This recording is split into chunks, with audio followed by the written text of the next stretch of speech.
সরার ভিতর আপনি মন্ত্রটি মেরে, হ্যাঁ, আপনি শুধু এক স্বরে মন্ত্র মারবেন আর এক স্বরে ঢাকন মারবেন। ঢাকন দিয়ে আপনি যদি আর অল্প তাপ দেন আগুনে, ওই তাপ পাওয়ার সঙ্গে সঙ্গে যার নামটি ওই সরার ভিতরে দিবেন, যার নাম নিয়ে মন্ত্রটি মেরে আপনি সরার ভিতরে পারবেন, সে মেয়ে থাকতে পারবে না। সে মেয়ে ব্যাকুল হয়ে আপনার কাছে চলে আসবে, ব্যাকুল হয়ে আপনার কাছে চলে আসবে। সে মেয়েটা, আমার গুরুমুখী বিদ্যাখানা আপনি কাজ করুন, দেখতে পারবেন আপনি 100% আপনি রেজাল্ট। আমার এই বিদ্যাগুলো মিস যাওয়ার মতো কোনো ক্ষমতা নাই। আমার এই বিদ্যা অতি পাওয়ারফুল বিদ্যা। আমার এই বিদ্যা যদি আপনি কাজ করেন, কাজের রেজাল্ট তৎক্ষণাৎভাবে আপনি পেয়ে যাবেন। আমার বিদ্যাগুলো অতি সহজ আর এবং অতি পরীক্ষিত হিসাবে আমি দিয়ে থাকি। আপনাদেরকে যত কিছু আমি শেখাই না কেন, আপনাদেরকে আমি যত কিছু দেই না কেন, শুধু একটি আপনি মন দিকে বা আপনি শুধু একটি মন থেকে আপনি মন্ত্রটি মনে মনে মনে মনে আপনি পড়বেন।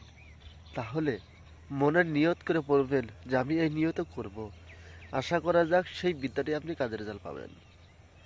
হ্যাঁ, আবার কথা হলো, যাদের কাজের রেজাল্ট আসে না, যারা গুরু দীক্ষা না নিয়ে থাকেন, আপনারা গুরু দীক্ষা নেবেন, নিয়ে তারপরে কাজগুলো করবেন, আপনি কাজের রেজাল্ট পাবেন। যদি গুরু দীক্ষা না নেন তাহলে কাজের রেজাল্ট পাবেন না। সেজন্য বলছি, যদি আপনার মনে চায় যে আমি দীক্ষা নিব, অবশ্যই আপনি দীক্ষা নিয়ে তারপরে কাজগুলো করবেন। 100% আপনি রেজাল্ট পাবেন। গুরুমুখী বিদ্যা হবে, আলাদা সিদ্ধি করা লাগে না। আপনি মন্ত্রটি একবার দেখে দেখে পড়লে কাজ করবে। শুধু মন্ত্রটি আপনি দেখে দেখে মারবেন, তো আপনার কাজ করবে। আপনাদেরকে আমি আবার বলছি, যারা চন্ডাল হাট ডায়েরি না নিয়ে থাকেন, আমি 3 দিনের ভিতরে বন্ধ করে দিব। আজকে হলো ধরেন মোটামুটি শুক্রবার, শুক্র শনি রবি, এই 3 দিন আমি রাখবো। তারপর আমি ডায়েরিখানা বন্ধ করে দিয়ে, এই ডায়েরি বন্ধ থাকবে, আবার আরেকটি ডায়েরি তৈরি হয়ে যাবে। যদি আপনার এই ডায়েরিটা নিতে চান, অবশ্যই আগ্রহী, অবশ্যই আপনারা যোগাযোগ করে নিন। কারণ বন্ধ হওয়ার আগে আপনারা নিয়ে নিন। কারণ আমি যদি বলি যে না দিব না, তাহলে আপনি নিতে পারবেন না। আমার ওস্তাদ মানা করে দিয়েছে, যদি নেওয়ার ইচ্ছুক তাহলে নেবেন, আর নতুন ডায়েরির জন্য তৈরি হয়ে যাবেন। তো যাই হোক, যদি আপনার মানে মন্ত্রটি দেখার ইচ্ছা, তাহলে মন্ত্রটি দেখেন। স্ক্রিনে যে মন্ত্রটি দেওয়া আছে, স্ক্রিনে যে মন্ত্রটি আমি দিয়ে দিয়েছি, এই মন্ত্রখানা ভালো করে দেখে নেবেন, স্ক্রিনশট করে তুলে নেবেন। নেওয়ার পর আপনি কি করবেন, বাজার থেকে শনি বা মঙ্গলবারের দিন আপনি এক দরের সরাকে নিয়ে আসবেন, যে কোনো সময় এক দামে, বগনি করা লাগবে না, এক দামে শুধু সরা আনবেন। কয় টাকা নেই নেই, বেশি তো নিতে পারবেন না, হাইস 10 থেকে 20 টাকা নিতে পারবে, মানে 50 টাকায় নিল, কি হলো। তারপর আপনি কি করবেন, দুটা সরা আনবেন, দুইটা, এই যে দুটা, ঠিক আছে। আনার পর তারপর আপনি কি করবেন, আপনি একটা মোম নিয়ে আসবেন, ছোট মোম, দেখবেন ছোট মোম পাওয়া যায়। ওই মোম আপনি বাড়িতে এনে 3টা জিনিস আনবেন, ঠিক আছে। এনে তারপর আপনি কী করবেন, আপনি নিজের ঘরের মধ্যে যখন আপনি শুবেন, ওই দিনে যখন আপনি শুবেন, ওই শোয়ার অবস্থায়, ওই শোয়ার টাইমেই আপনি ঘরে বসবেন।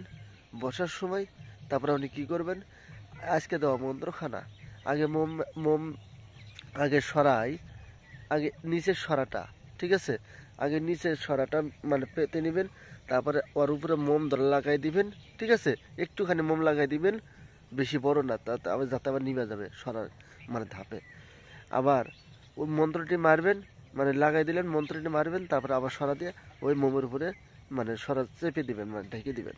তারপরে ওই সময় থাকলো মোটামুটি মোম যত না নিবে তত বন্ধ থাকলো। তারপরে মোম নেবার সাথে সাথে দেখবেন আপনি কাজের রেজাল্ট আপনি পেয়ে গেছেন। আশা করা যাক খুবই ভালো আছেন এবং ভালো থাকেন। আজকে আমার শরীরটা খুব খারাপ, আপনাদের কাছে আমার রিকোয়েস্ট, অবশ্যই দোয়া চাই, দোয়া সমেত করবেন, ভালো থাকবেন। আর যারা ডায়েরি জর্নাল হার না নিছেন, অবশ্যই আপনাদেরকে আমি বারবার রিকোয়েস্ট করে বলছি, আমি কিন্তু বন্ধ করে দিব। আমি যদি বন্ধ করে দিই তাহলে আর আপনারা পাবেন না। কারণ নতুন ডায়েরি তৈরি হয়ে গেছে, সেই নতুন ডায়েরি নিতে হবে। কারণ এই ডায়েরির ভিতরে কতখানি শক্তিশালী বিদ্যা আছে আপনারা নিজেই বুঝতে পারবেন না, জানতে পারবেন না। আর সামনে যে থাকবে এটা মাইং বিদ্যা থাকবে, বুঝলেন? মাইং বিদ্যা তো আরও পাওয়ারফুল থাকে, কিন্তু এটার মতো না। ওইটা আছে পাওয়ারফুল, ঠিক আছে, অন্যরকম পাওয়ারফুল আছে, যে ওইটা লগে লগে রেজাল্ট, ওইটা এটাও কিন্তু লগে লগে রেজাল্ট। যাই হোক, যেটা আপনারা নিতে চান অবশ্যই নেবেন। ভালো থাকবেন।